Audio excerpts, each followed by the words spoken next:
Nailhan mo ba si Jesus diha sa imong kinabuhi? Kung imo siyang nailhan, kinsa si Jesus para kanimo? Kinsa si Jesus para kanimo? Nakilala mo na ba siya? Maayong hapon kanatong tanan. Karon nga po na, nausab kita nagkatigom ug nagkahiusa. Aron kita ato na usab ipadayag ang ato mga pagpasalamat o mga pagdaig sa Dios. Tungod sa managkadaiyang grasya o panalangin kagihatag kanato sa Ginoo.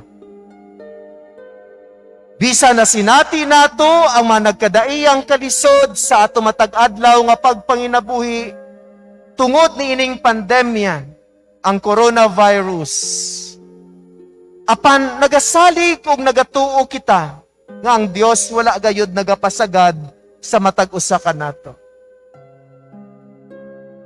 Padayon niyang ginapadayag ang iyang gugma ug ang iyang kaayo. Pinaagi sa paghatag kanato sa managkadaiyang grasya ug mga panalangin. Ug tungod niini, angay lamang nga dili kita makalimot sa Dios adlaw-adlaw aron kita magpasalamat ug magdaig kaniya tungod sa iyang kaayo ug gugma diha sa paghatag kanato og mga grasya ug mga panalangin. Sa atong panagtigom ug panagiusa karon aron magpasalamat ug magdaig sa Dios, ato na usab nadungog ang iyang mga maanindot nga mga pulong.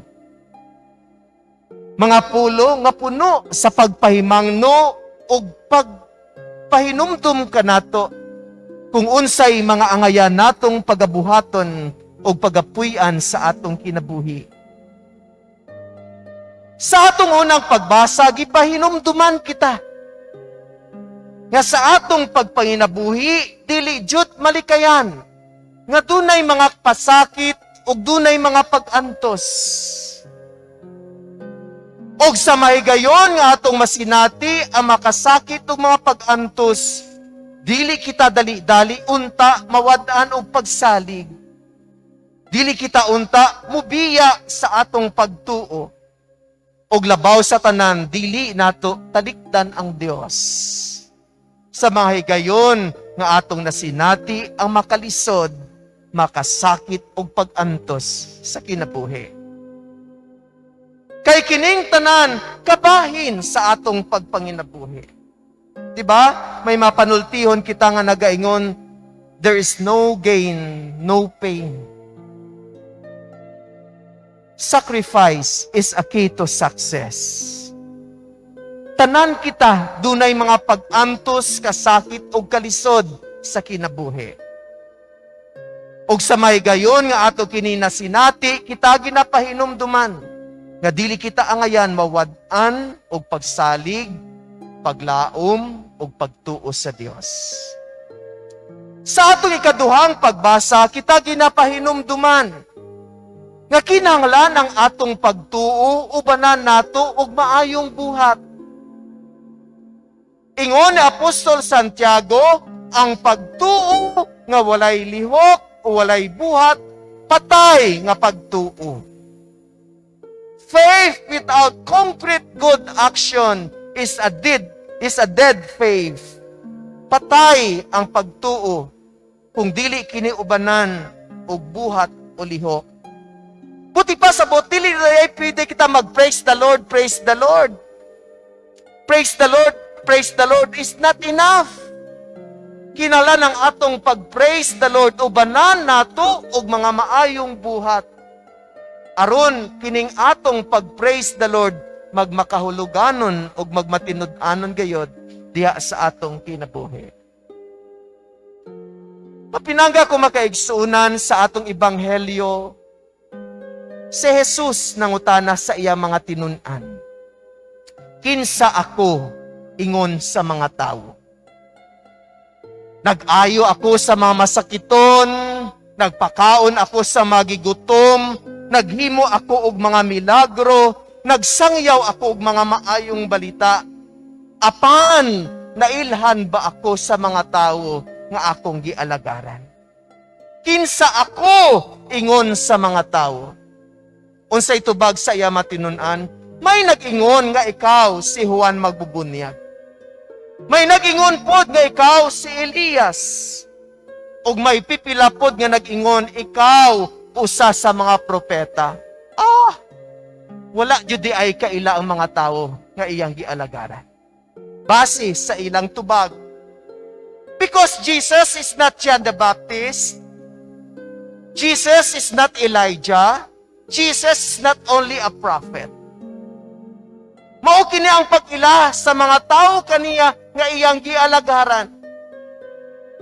Gani milingi si Jesus sa iyang mga apostoles og miingon, kamo adlaw o gabii kanunay kamong mikuyog kanako sa dugay ng panahon. Nakilala ba ninyo ako kung kinsa ako? Kinsa ako para kanimo? Kinsa mitubag kaniya? Kinsa mitubag kaniya? Si Pedro. Unsay tubag ni Pedro? Ikaw ang Mesiyas. Ikaw ang manluluwas. Hain man gikuha ni Pedro ang iyang tubag. Hain niya gikuha ang iyang tubag nga si Jesus mao ang Mesiyas, mao ang manluluwas. Kapinangga ko makaigsuunan kining atong ebanghelyo sa wala pa ning atong ebanghelyo nga nadungog karon. May usa ka chapter before this gospel nga may nahitabo sa kinabuhi ni Pedro ug sa iyang relasyon ngadto kang Hesus. Ang maong panghitabo mao ang kabahin sa paglakaw ni Jesus sa ibabaw sa tubig. Nahinumdumanan ninyo? Samtang si Jesus nagalakaw sa ibabaw sa tubig, nakita siya sa iyang matinun-an nga hadlok sila. Misyagit sila dunay multo. Apan unsa ingon ni Jesus? Si Jesus miingon, ayaw kahadlok, ako kini. Si Pedro miingon kaniya, kung ikaw si Jesus, palakwa pod ako sa ibabaw ka tubig. Nakalakaw ba si Pedro sa ibabaw ka tubig? Oo, nakalakaw siya. Apan sa diha nga nakita niya ang dakong balod ug nasinati niya ang kusog kaayo nga haguros sa hangin, nawad-an siya sa iyang pagsalig o ginayhinay siyang naunlod. Sa iyang pagkaunlod misinggit siya, Jesus, luwasa ako. Giluwas ba siya ni Jesus? Giluwas siya ni Jesus. After that, mao ang atong gospel nga miadto sila sa Cesarea Philippo. Og sa iyang pagpangutana sa iyang mga apostoles, kinsa ako para kanimo? Si Pedro ang mitubag. Unsa ang iyang tubag? Ikaw ang nagluwas kanako sa diha nga ako naunlod. Asa gikuha ni Pedro ang iyang tubag kang Hesus? Sa iyang personal nga kasinatian sa iyang kinabuhi. Papinaga ko makaigsuunan, daghang mga higayon nga ato makilala ang Dios sa atong kinabuhi. Una, nakilala nato siya pinaagi sa atong katesismo. O ang atong unang makatekista maong atong maginikanan. Diba? Our parents were the one who first taught us about God. Sila ang nagtudlo kanato kung kinsa ang Dios. Tudluan nila kita og pag-ampo. Tudluan na kita nila kung kinsa si Jesus. Tudluan nila kita kung kinsa ang Dios. Pag umani ana, atong makatekista, atong mga lolo o lola, atong mga pagtutudlo, ang mga pari sa simbahan, ug uban pang mga tawo nga dunay kalambigitan, nagtudlo kanato ug nagpaila-ila kanato kung kinsa si Jesus. Ikaduha, giunsa pa nato pag-ila sa Dios, pinaagi sa mga sakramento nga ato nadawat. Giunsa pa nato pag-ila kang Jesus, pinaagi sa santos nga kasulatan sa pagbasa nato o pagpaminaw sa Biblia, pagpamalandong niini diha sa atong kinabuhi. Ug ato gihapon nailan ang Dios pinaagi sa atong makanunayon nga mga pag-ampo. Kini mao ang mga pamaagi nga ato nailhan kung kinsa ang Dios. Apan ang pinakalabing importante nga pag-ila kung kinsa ang Dios sa atong kinabuhi, kung atong personal nga encounter diya sa atong mga personal nga kasinatian sa atong matag adlaw nga pagpanginabuhi. Sa maayo dautan natong makasinatian sa atong kinabuhi, ang Dios kanunay jud nagapaila-ila kanato kung kinsa siya. Ngano man na kinahanglan nato mailhan si Jesus sa atong kinabuhi, gusto man nato kaha mo sunod kaniya. Gusto man ka nato nga mamahimong disipulo ni Jesus. Gusto man ka nato nga mosunod kaniya. Gani kinahanglan sa atong pagsunod kaniya, ato siya nakilala. Ngano man, halimbawa, musunod ka ba sa tao nga wala nimo nailhan? Musunod ka sa tao nga wala nimo nailhan? Dili. Halimbawa, may tao nga muduol ka nimo og moingon, ali, adto kita sa inyong balay. Wala nimo nailhan na. Ali, adto kita sa inyong balay, tapos mo adto tag SM. Musunod ka kaniya? Dili. Apan kung ang imong best friend, suod nimong higala, muduol ka nimo og moingon, abe, ubani ako, muadto kitag SM, mukuyog ka kaniya? Kuyog ka kaniya. Nga naman, tungod ka imo na siyang nailhan. Apan sa tawo nga wala nimo nakilala, dili ka dali-dali, musunod kaniya. That's why it is very, very important to know Jesus because we wanted to follow Him. Nga naman na kinalan mo sunod kita kaniya, tungod kay gusto nato nga itahan ang atong kaugalingon kaniya. And it is very difficult to commit ourselves to a person whom we do not know. Sama po sa kinabuhi sa usa ka magtiayon. May magtiayon ba diri nga nagkita ra kamo sa karsada og mingon, sige ugma pakasal na ta? May naa ba? Wala. Unsa una ninyong buhaton before kamo magpakasal? Mag-ilhanay sa kamo. O kung nagkailhanay kamo, na-develop ang relationship. O kung nagkalawom ng relationship, diya pa makamumo ingon sa matag sa, okay, ready na ako, magminyo na ta. Ing anak pod ang atong commitment sa Ginoo. Before kita mo ingon kaniya, Lord, I will follow you. Kinahanglan ato siya na ilhan, ug doon na kita'y lawom nga kalambigitan o relasyon kaniya diha sa atong pagsunod kaniya. Mapinangga ko makaigsunan, mao kini ang hagit sa matag usa kanata.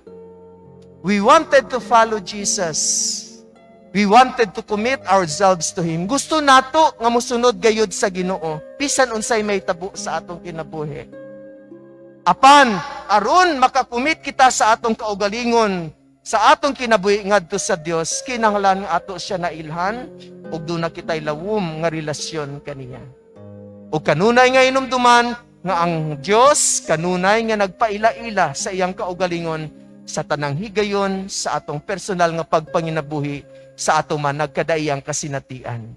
Maayo daotan nga kasinatian, God reveals Himself because He wanted us to commit ourselves to Him in order to follow Him faithfully. So inaot ka kinang tanan, musunod sa Ginoo.